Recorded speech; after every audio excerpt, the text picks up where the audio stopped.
What singles are currently undervalued? We do a lot of talking on, and I say we, what I mean by that is everyone in the Pokemon investing space and collecting space does so much commentary, conversation, investing advice, grading advice around the top hits inside a set. The Mewtwo's from Destined Rivals, the Pikachus and Gengars from Ascended Heroes, the Charizards from Phantasmal Flames. All of those cards get so much airtime. But if you look a little bit further down the line, you can actually find that some of the not so top chase cards can actually give you the best opportunity to achieve gains when it comes to investing in singles. I'm talking cards like sub $100, cards sub $50, cards even sub $20. There are plenty of examples of singles out there that are still undervalued in this market. Let me know down below, what is a single, just one, what's one single that you think is currently a great pickup? What is extremely undervalued in this current market? Now, when it comes to singles, I've done a few videos around this in the past. I've given examples like the Celebi from Fusion Strike, the Empoleon from Battle Styles, the Steelix from Temporal Forces, just to name a few cards that I think were incredibly undervalued and had plenty of room to move. And the biggest one I can remember always talking about is the Persian from Shrouded Fable. I remember saying when that card was like $20, just buy it. It's so cheap. And with Destined Rivals around the corner, like, you know, a Giovanni Persian-based, reminder back there with Destined Rivals, it was only ever going to go up. And, you know, there's more examples of that in the market right now. So let's talk about a few, starting off with this beautiful card from Destined Rivals, which is Misty's Psyduck. It's currently $79, which I know isn't a super cheap card, but it's not one of the, you know, you think about Destined Rivals, you think about the top chase cards, you think Rocket's Mewtwo, you think about of course, the Moltres there, you think about Cynthia's Garchomp, but, you know, Misty's Psyduck doesn't really come into the forefront of people's minds. I think some of the, and you'll notice a lot of these are probably illustration rares on my list. A lot of the illustration rares and trainer galleries we saw throughout Sword and Shield era, they're super undervalued. Some of the artwork on these cards is nicer, if not more premium feeling than some of the special illustration rares out there. So I think there's an opportunity to pick up some cards that are very cheap. And what it's proven though is illustration rares can outperform special illustration rares. Look at some of the top hits across multiple Scarlet and Violet sets, and what do you see? Some of them are illustration rares. Look at Paldea Evolved. The top hit inside there, of course, is the beautiful Shinji Kanda Magikarp, which is the #1 chase card by a long shot and is an illustration rare. Go forward to Temporal Forces, and you look at the top hit inside there now, which is a Ghastly. That is an illustration rare.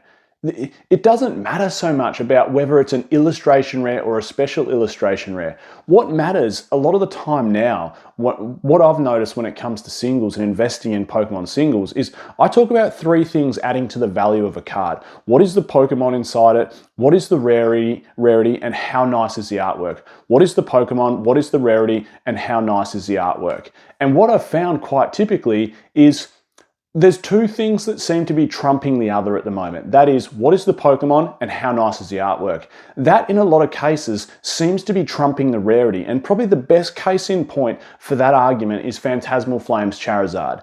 It's Charizard, and the artwork is absolutely outstanding. The pull rates, though, it's not all that difficult to pull. So why is it so damn expensive? It's so damn expensive because of the first 2 points, the Pokemon and moreover the artwork. The artwork seems to be so significant now to developing chase card value. So please keep those things in mind when you're thinking about investing in singles at the moment. The second one on my list is Journey Together's Articuno, currently going for $29. Again, not one of the mainline hits. It's not Lily's Clefairy. It's not one of the top hits like Salamence in there. It's one of those, you know, middle of the pack, one of those lower top 10 hits that seems to go under the radar a little bit. But if you actually look at the card, you go, it's a legendary bird. It's beautiful artwork. When is the last time we saw a reprint of a Journey Together booster box? It just doesn't seem to be happening when it comes to reprints at the moment, and it's sub $30.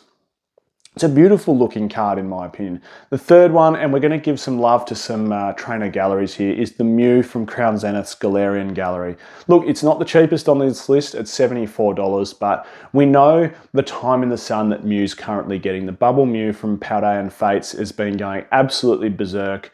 And this card is absolutely beautiful. It's like Pokemon are protecting or discovering Mew for the first time. I think the artwork's outstanding. And we talk about that Pokemon and artwork. This card has it all. Yes, the pull rates, it's not the most difficult pull. It's not as difficult as some of the gold cards from Crown Zenith or some of the alternate arts like the Mewtwo V-Star. But this is a phenomenally nice looking card for sub $100 US. I'm not saying it's going to be a $200 US card, but it's got every chance, in my opinion, to move north past $100 US as Crown Zenith starts getting rarer and rarer. Staying on the track of Galarian Gallery and Crown Zenith, the Latias. Speaking of a cheap card, Latias, Galarian Gallery, sub $20. It is $19 US, this card. I remember when a lot of these trainer galleries from Sword and Shield era were sub $20. I'm talking, Charizard from Lost Origin, Pikachu from nearly every Pikachu, 2 of the 3 Pikachus from Lost Origin was sub $20. Gengar from Lost Origin was sub $20. Some of the brilliant stars Evolution trainer galleries like Vaporeon, Flareon and Jolteon were like sub $5 there for a while. Like, if that doesn't scream such a good pickup, I don't know what does. There are examples where you can pick up cheap cards, relative, and make amazing gains off them. Speaking of Gengar from Lost Origin, that is the next one on my list, $58 US. Again, not one of the cheapest ones on this list, but such a brilliant card. And look, we know what's going on in that card. There's a bit to the artwork there, isn't it? And I think that's going to get a little bit of a cult following and perhaps just a bit of a laugh amongst Pokemon collectors and investors alike. Plus, it's got Gengar inside it. Like, it's a cool card, and $58 US, like, it's nearly around 50 US bucks. It's a cheap pickup, in my opinion. Got plenty of room left to go. Speaking of beautiful illustration rares, Psyduck from Ascended Heroes. This is the most expensive on my list. It's the only one north of $100 US. If you can happen to buy it for under $100 US, an absolute victory there. This is a cool card. Psyduck, it's not often you get the Pokemon taking up the whole frame in a lot of modern artworks, and this one does. Psyduck is well and truly forefront. The artwork in this is absolutely phenomenal. There is always a premium put on the original 151 Pokemon, and Psyduck deserves it in this instant. Again, I'm not saying it's going to be the next Bubble Mew and go north of $500 US, but there's every chance it could move up to a $150 US card. Keep in mind, Ascended Heroes could be reprinted multiple stages over the next 18 months. There's every chance that'll happen. It's so popular. People want to rip it. It's an extremely easy profit center for the Pokemon Company International, just like Prismatic Evolutions was. So there's every chance this card could get reprinted. So my advice on this one would be, if you can pick it up now around 100, great. And if you want a dollar cost average, if it gets reprinted and goes down in price, your $60, $70, $80 mark, by all means, grab some more of them. Beautiful looking card. Before we jump into the next one, just wanted to give a shout out to today's video sponsor, which is, of course, the Collector app. There'll be a link in the description to download Collector. It is the one-stop shop for all your investing and collecting needs. You can put all your collection inside there, sealed and singles alike, graded cards. Gives you so much data. PSA populations, Beckett populations, set analytics showing you the top chase cards, the mid-tier chase cards, what the total set value is, how it's been performing over time. If you're a pro user, you can unlock so much more time and so much more data. From an investing standpoint, it just makes sense. You can see your whole portfolio, how it's been performing over the last week, month, 3 months, 6 months, 12 months. If you're a pro user, again, a lot longer time period than that. So awesome app. Again, there'll be a link in the description to download that. Next one I want to talk you through is Chansey from Twilight Masquerade. $57 US, so about the same price as Gengar from Lost Origin. I really like Twilight Masquerade. I think there's 5 really good chase cards inside Twilight Masquerade, and I think it'll perform, in my opinion, similar to, similar to Ultra Prism. I think it's a slightly better set than Ultra Prism. However, it's been more heavily printed than Ultra Prism, which will hurt it maybe a tiny bit in the long run. But we look at the price that Ultra Prism booster boxes, and I'm going off tack from singles a little bit here, but we look at the price that Ultra Prism booster boxes are going. And the reason I refer it to Ultra Prism is because of the trainer status. It's been a while since we've had 2 trainer cards inside the top 5 chase cards.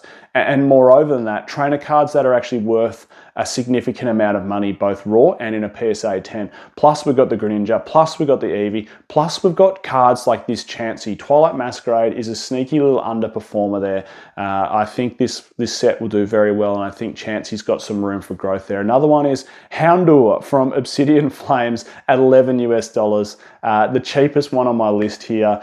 The pre-evolution of Houndoom. This is a cute little card, and I think some of the Obsidian Flames, not just Houndour, probably something like Scizor, maybe even the Gloom inside, maybe even the Pidgey lineup, evolution lineup. There are some undervalued cards amongst Obsidian Flames.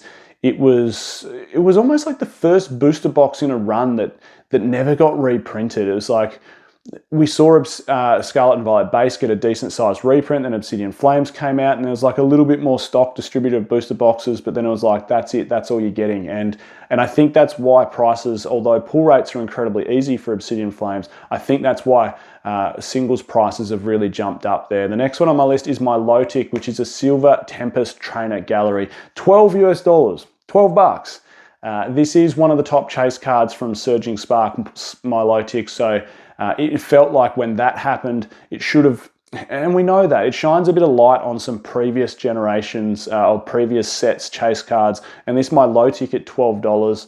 I think it's a super cheap pickup. There's so many trainer galleries throughout the Sword and Shield era that are super, super cheap cards. And speaking of super cheap ones, Brilliant Stars Trainer Gallery, the Zekrom there is $16 US. Again, it took a little bit of a price hike when sets like Black Bolt and White Flare jumped out.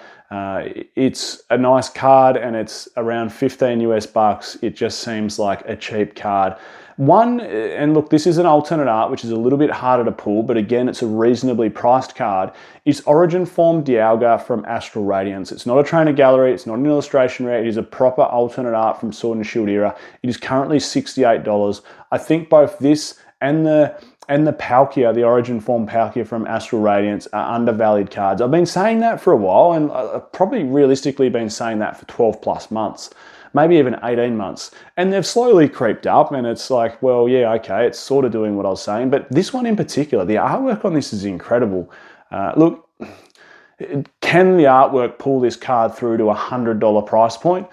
Maybe, maybe not, but I do think it's still slightly undervalued, hovering around that $70 US. I think Origin Form Dialga and Origin Form Palkia from Astral Radiance long term will settle in around that $100 US mark. So I think there's still some room for growth for this card. And finally, a little homage to 151, the Scarlet and Violet set that reignited the flame of collecting for a lot of people. That is Dragonair at $52 US. Beautiful card.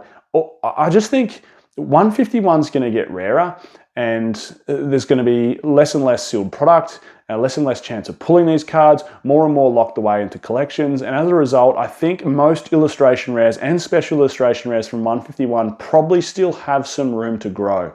And this Dragonair is one on the cheaper side, and it's a beautiful, beautiful card with the beautiful artwork. So I think at $52, it represents some good value to pick up there. So again, let me know your comment down below. What do you think is one card at the moment which is criminally undervalued? I think there's plenty of opportunities to pick up some cards and make some money there. Just keep in mind those three things that I talk about, which is the Pokemon, the and the artwork. That will serve you well. I'm Michael, this is PokeOz, and I'll catch everyone next time.